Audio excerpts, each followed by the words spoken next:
Good morning, student of earth class. In this video I am going to discuss about water resource. About water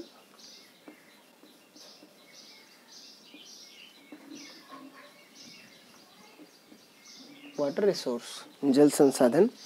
You know your last topic of your second chapter of geography. This is last topic, water resource.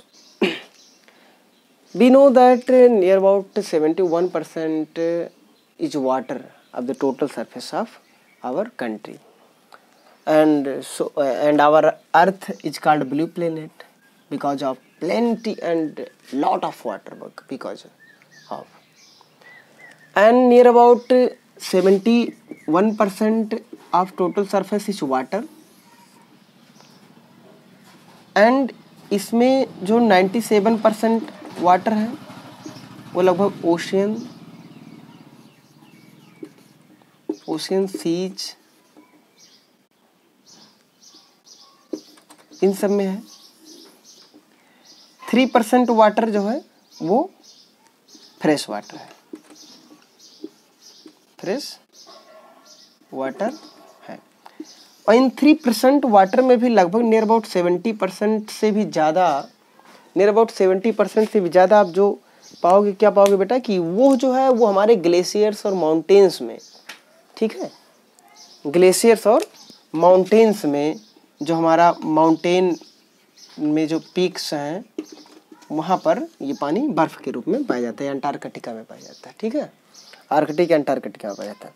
यानी near about 1% of water is drinkable. You know that and rain is important source of fresh water on earth because through precipitation water go up and return back as a precipitation and fill pond and other places and fulfill the need of water for living beings. And water is renewable resource. Water is a renewable resource because it renews itself. If the water is a renewable resource, why approximate a large proportion of population is facing scarcity of water? It means lack of fresh water. Scarcity means lack of fresh water. लगभग दुनिया की एक बहुत बड़ा हिस्सा पानी की कमी से जूझ रहा है, ठीक है, पानी की कमी से जूझ रहा है। और वो पानी की कमी क्या है, लगभग ऐसा एजम्पशन किया जाता है कि लगभग 2025 तक, यानी लगभग 5 ईयर्स में, 2030 तक ले आप मान लीजिए कि लगभग दुनिया के लगभग 65 कंट्रीज या 70 countries will be suffer from acute water scarcity. Acute water scarcity, that problem will become, okay.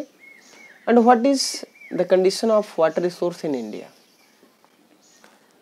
We find in our country that somewhere a lot of water and somewhere less water. Although we have sufficient water we have in our country in India, water resource is sufficient. In Ganga river flow from here and many rivers, our drainage system is very developed. फिर भी why Indian are facing problem of water scarcity? हम water scarcity, lack of fresh water को दो तरीके से हम देख सकते हैं। दो तरीके से ऐसे देख सकते हैं कि एक जगह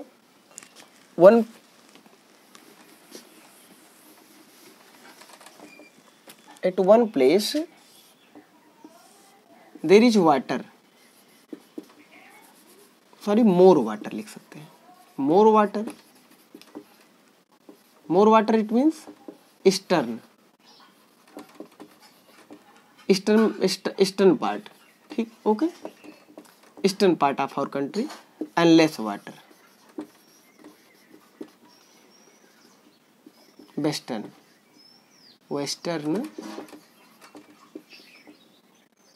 and northern, it means mountainous area समझ सकते हैं, वेस्टर्न से लिख दीजिए।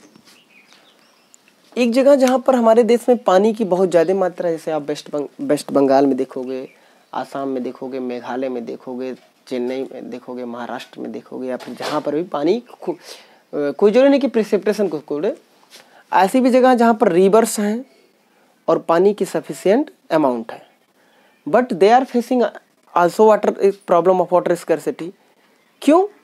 क्योंकि water is polluted there and somewhere where water is less, but there is no precipitation, there is no any water body in Rajasthan, and in third digit they are also facing water scarcity. They are facing also water scarcity.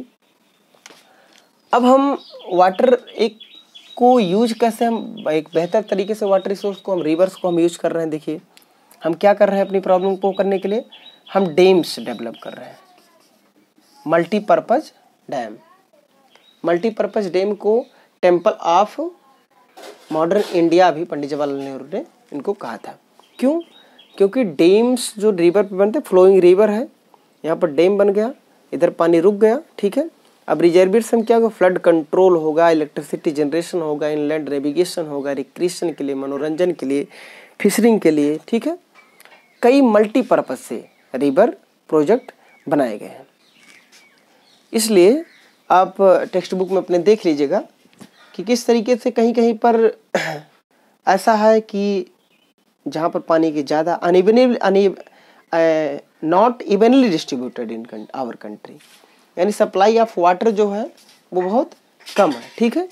और हमारे यहाँ बहुत से ऐसे dam project बने, जैसे Bhakra Nangal dam, Hirakud dam, Bhakra Nangal dam Sutlej river पे, हीराकुंड महानदी पे, ठीक है। इस तरीके से जो डैम्स हैं ये हमारे वाटर रिसोर्स को एक वेल मैनेज और मल्टीपर्पज के लिए, हमारे वाटर रिसोर्स को यूज करने के लिए डेवलप किए गए। लास्ट पॉइंट आपका जो थोड़ा सा conservation of water. Water is basic need of human being and for our development also, industrial development, and water is getting pollute, then how can be conserve water?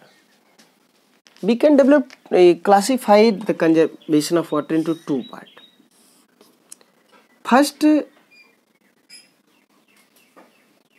controlling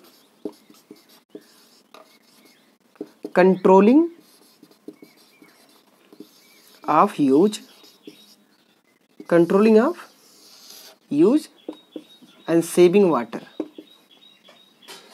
or harvesting rainwater, water harvesting also. Water harvesting.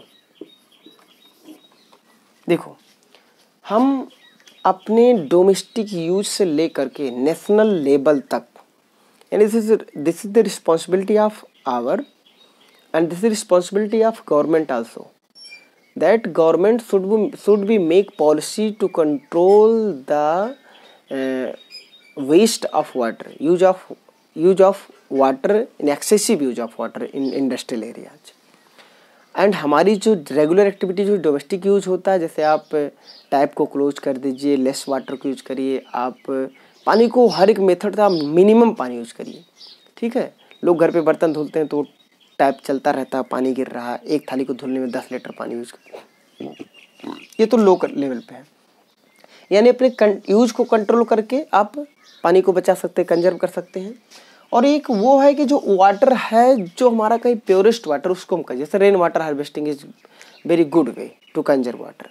क्या rain water आ रहा है, आप उसको वो करके store करके आप रख लीजिए, उसको फर्दर आप यूज करिए। जैसा कि आप वेस्टर्न कंट्री में आप हमें देखने को मिलता है, राजस्थान वगैरह में टांका वगैरह बनाते हैं, घरों में टंकी रहती है जिससे ऊपर से पानी क्या आता है और उसको रोकते हैं, फिर उसे में वो कलेक्ट करते हैं, फिर उसको आगे वो यूज करते हैं अपने डोमेस्टिक यूज के लिए। तो कई मेथड सजेस्ट किए जाते हैं, plantation of tree and vegetation to check runoff let rain water, seep underground, water harvesting should be done in village and urban villages area and urban area also, that urban people can rainwater harvesting means collecting rainwater, okay, for further use. Okay, thank you student, आपका ये chapter इसी तरीके से complete होता है। Conservation of water पे का आप अपना बेहतर अंडरस्टैंडिंग बनाएंगे। Thank you.